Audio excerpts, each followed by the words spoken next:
Yorana, bon dimanche, c'est dimanche qui dit dimanche, une nouvelle vidéo, bienvenue à ceux qui nous rejoignent. J'ai retrouvé un vieux jeu de cartes et aujourd'hui je vais profiter de l'occasion pour te montrer un petit tour qui résume ce qu'on va faire aujourd'hui. Je lance un concept, ça s'appelle 360 secondes pour faire le tour et on va commencer par Lightroom. Lightroom pour moi, comme tu peux le voir, c'est un vieux jeu de cartes dans le désordre, je vais trouver un as de carreau. Parce que Lightroom pour le moment c'est un diamant brut, comme un as de carreau finalement, un atout mais brut. Et ce qu'on va faire c'est qu'on va le tailler en pièces aujourd'hui pour le faire remonter et quand il va arriver au sommet normalement ça sera un as de cœur. Comment est-ce qu'on fait pour tailler des cartes? On prend, le mec n'est pas à droite de ses mains, c'était une dame de carreau et ça c'est un as. Donc on prend, on coupe, t'as cette première technique de coupe, t'en as d'autres, mais couper, ça c'est trop facile, on va couper comme les petits, c'est-à-dire qu'on va prendre les cartes, tu vois, et on va venir vraiment mélanger n'importe comment, et on y va, mais vraiment, tu vois, mais genre, j'arrive même pas à couper, tu vois, pour te dire à quel point c'est difficile, voilà, de le faire dans le désordre. Et tu vas, mais comme un bourrin, mon gars, et tu coupes, et tu coupes, et tu coupes. Regarde, on va prendre le milieu, on va aller sur le dessus. Et tu coupes, et tu coupes, et tu coupes. Et normalement, si tu travailles bien, au bout d'un moment, tu vois, ce qui se passe, c'est que ton as de carreau, il est devenu un as de cœur. Et boum! Bref, moi je te dis intro.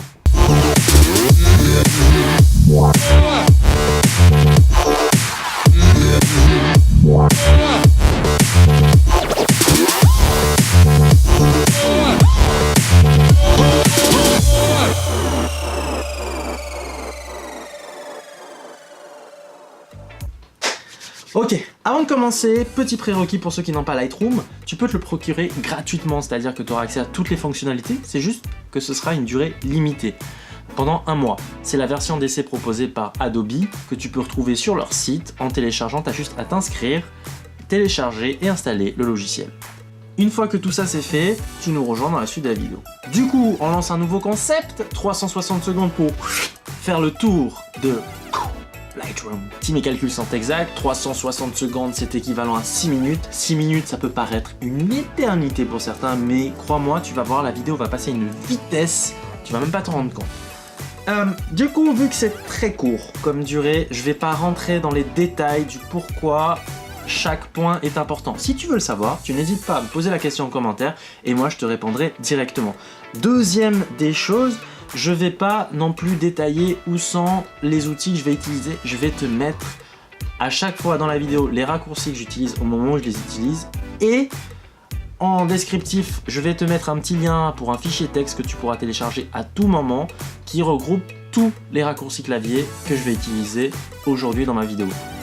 Il y aura les raccourcis clavier aussi bien pour Mac que pour PC, t'inquiète pas pour ça. Voilà, tout est dit, du coup on peut se jeter à l'eau. Mais juste avant, on va lancer le petit timer. Est-ce que t'es prêt? 3, 2, 1, c'est parti.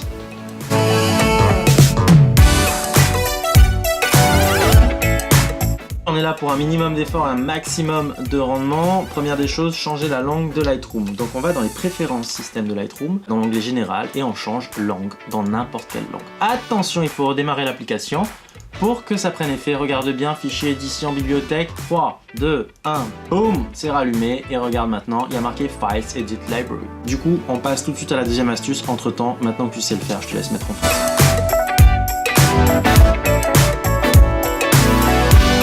Déjà, on va les activer, tu vas dans les préférences de catalogue et là, tu as une petite ligne où il y a marqué « Écrire automatiquement les modifications au format XMP dans un fichier annexe » qui se situe dans l'onglet « Métadonnées ». Tu cliques, encore une fois, tu relances Lightroom, je te laisse faire. En quoi ces fichiers XMP sont importants? C'est juste que ça te permet d'avoir du non-destructif. Donc en gros, tu vas travailler sur un fichier XMP annexe et tu ne modifies pas ton fichier original. Et au moment où tu as besoin juste de copier ton fichier original sans modification, tu peux le faire. Si tu veux les modifications, tu prends le XMP avec et tu l'importes dans n'importe quelle library, c'est-à-dire bibliothèque, Lightroom, sur n'importe quel ordinateur, du moment que c'est des versions compatibles. Ce qui nous amène du coup à la relation avec le Finder, point numéro 3.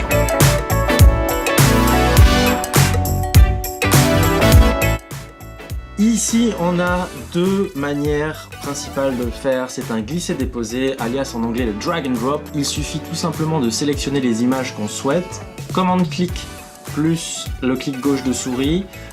C'est l'outil indispensable pour en sélectionner plusieurs de manière distincte. Bim, bim, bim, pouf, tu fais glisser. Tu peux en choisir plusieurs à la fois, mais tu n'auras que des copies des fichiers originaux. Maintenant, si tu veux atteindre le fichier en question, un simple commande R, boum. N'oublie pas que tu peux prendre le fichier XMP du même nom, c'est juste le suffixe qui change, et copier, coller dans n'importe quel disque dur ou clé USB ou même envoyer par mail pour importer sur n'importe quel autre ordinateur. Voilà. Je t'avais dit que c'était hyper simple. On passe maintenant au point numéro 4.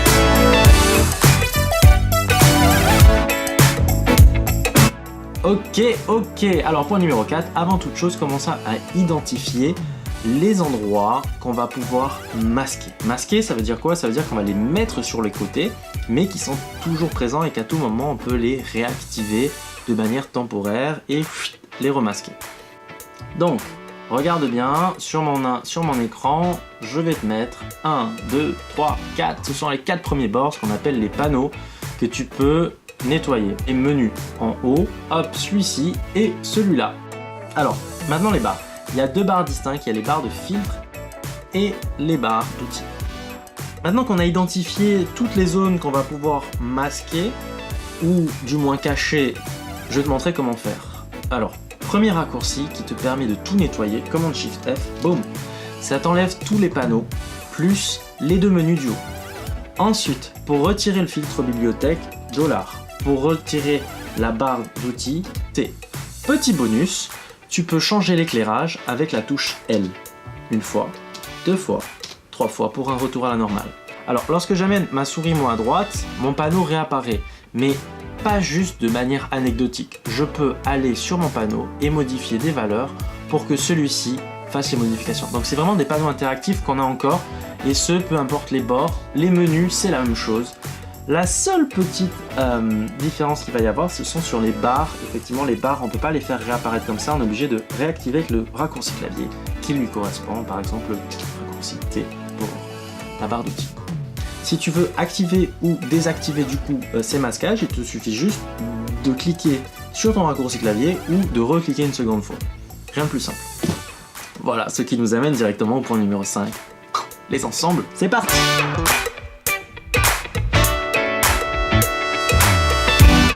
Alors les ensembles, wouh, le meilleur pour la fin comme d'habitude.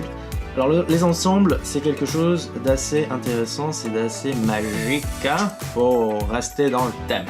Tu vas voir, c'est extraordinaire. Donc le fameux commande-clic qu'on connaît déjà, on va sélectionner plusieurs images et on va appuyer sur le bouton N, boum. Voilà.